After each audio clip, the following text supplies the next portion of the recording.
This video is sponsored by Day 2 Bootcamp, but more on that later. Come along with me as I give you a tour of my new apartment in downtown Boston. I cannot wait to show you guys.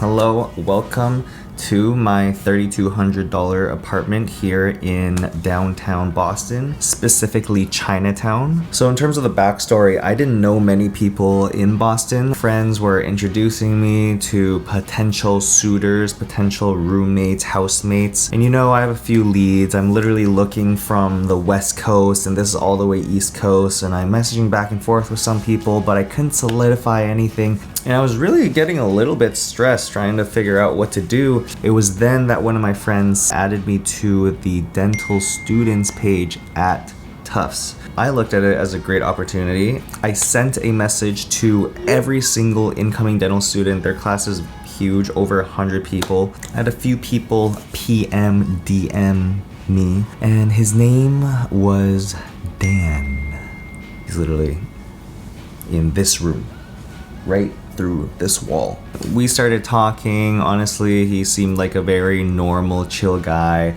I stalked his Instagram, FaceTimed him. It seemed like we got along and he was going to be very easy to live with. And honestly, it was a great decision for a roommate. He has been an absolute gem. He was actually the one that found this apartment. So this apartment that we're at is not actually publicized that much online. So it's kind of through word of mouth. You have to know someone or get a referral. And I was very lucky that Dan knew the landlord and knew friends that lived in this apartment as well, so we were able to get in a good word for us.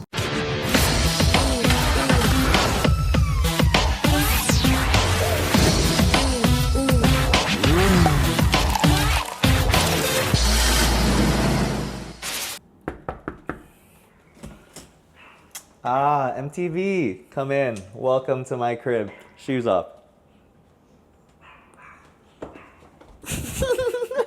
So the first thing that you're gonna see is, of course, my electric longboard. This thing I use not as much as San Francisco, but I still use it. It's pretty much my car over here. This is my shoe rack. A lot of the items I'm gonna show you today, I'm gonna tag in the link in the description so you can check out any of the things that I'm talking about in the store. Here we have a little coat rack, nothing special really.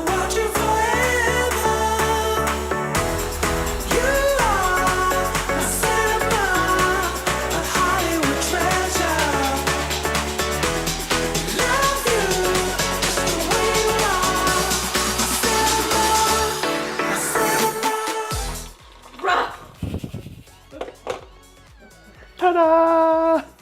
As some of you might know, I've actually been training for a half marathon, so you know, I've been trying to eat like an athlete.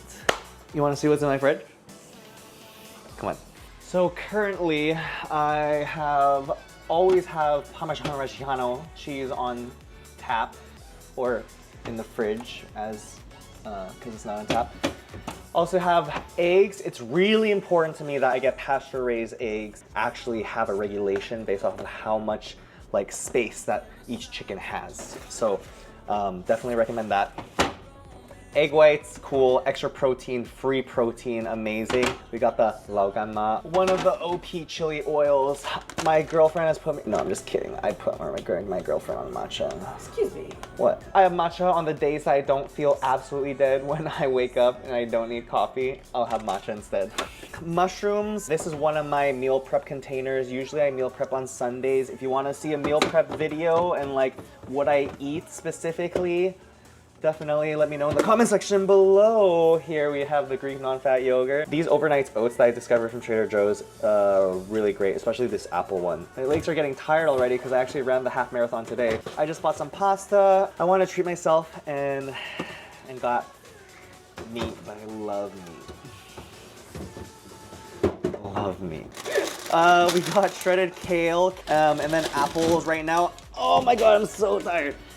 Right now, I live in the New England area, so there's always like apple picking around and like going to the orchards. It's something that's really big here. If you're ever up in the, if you're ever in the region, if you're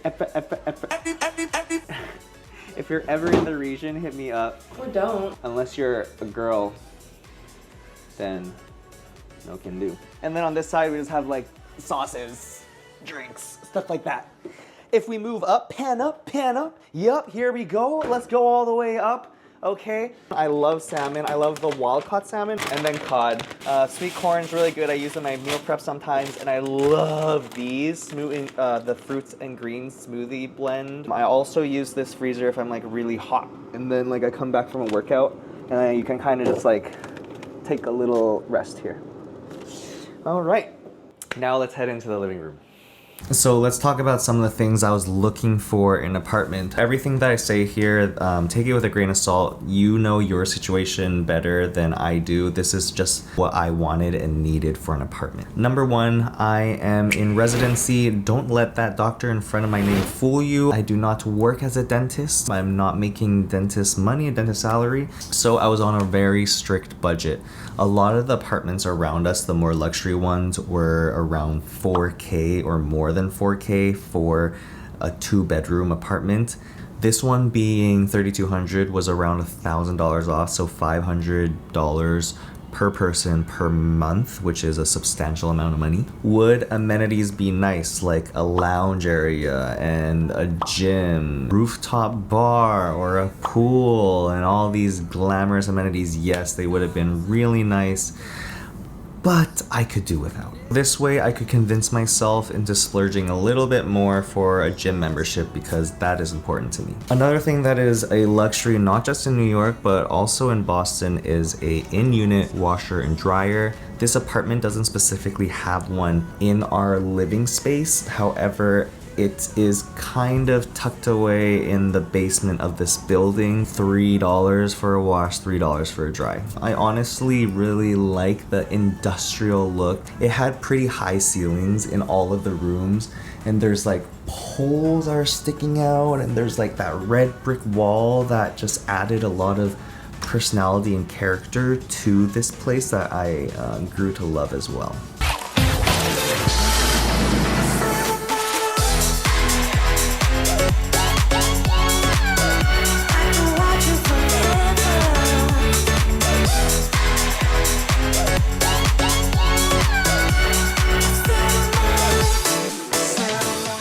One of the things I didn't expect when I moved in is that my roommate, which is a dental student, Dan, as I explained to you, brought over a 3D printer, new state-of-the-art Sprint Ray Pro 8 printer, because he was a dental tech actually a year before dental school.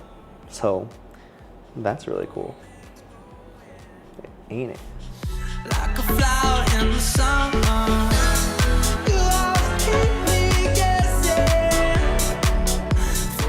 Now, without any further ado, here's my bedroom.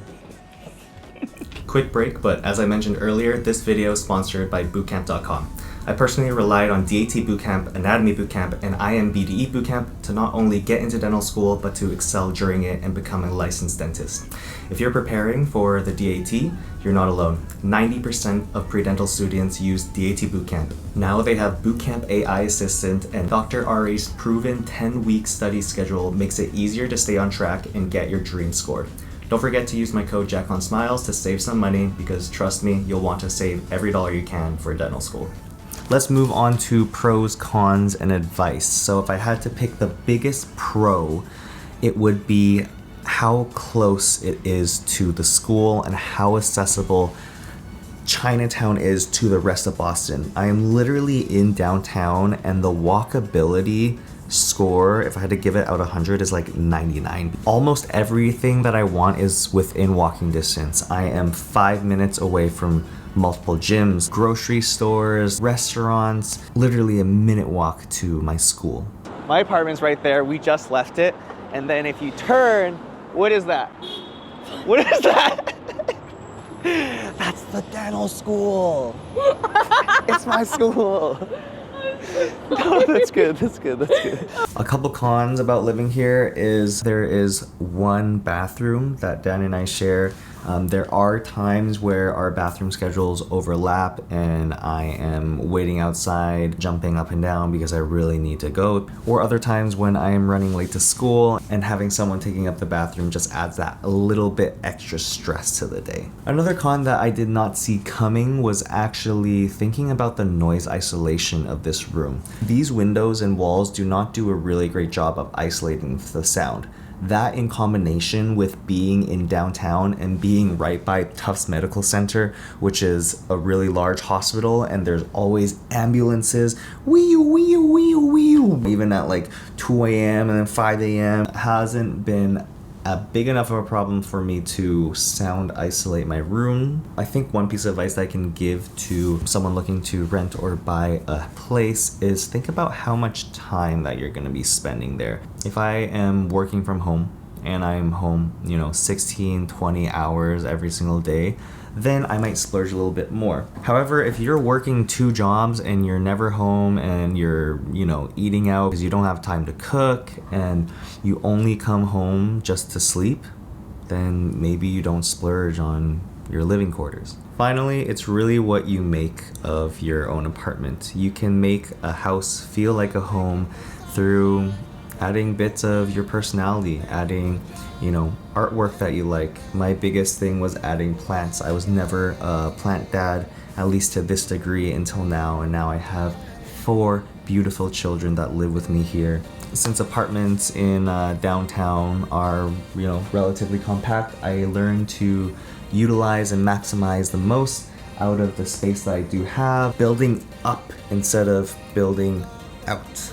I'd say that if you lived in someone's more expensive apartment that is suited to their liking, you might not like it as much as you in a cheaper one, but you personalized it and made it feel like home.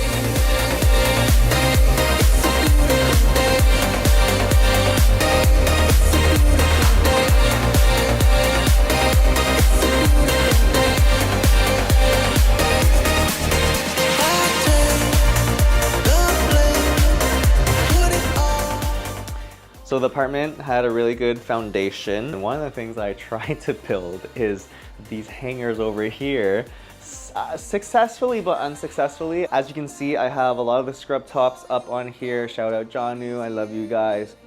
And yeah, that's pretty much it. So I didn't know when you're drilling into walls, and I hope that my landlord isn't watching. Don't worry, I'm gonna fill it in before I leave. I didn't know that you're supposed to use like a beepinator. Stud finder? Yeah, stud finder. And like it tells you where you can drill in the wall.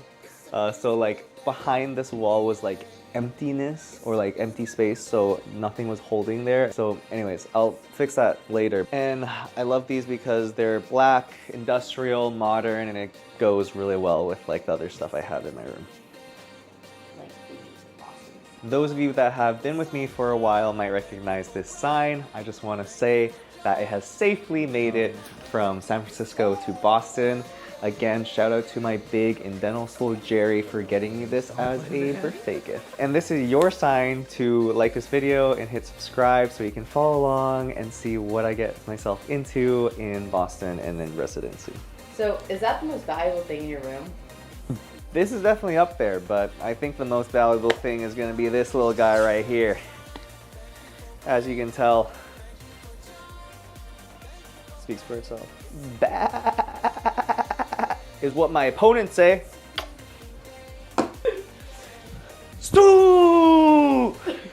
Thank you so much for watching my apartment tour, and I'll see you in the next video. Bye.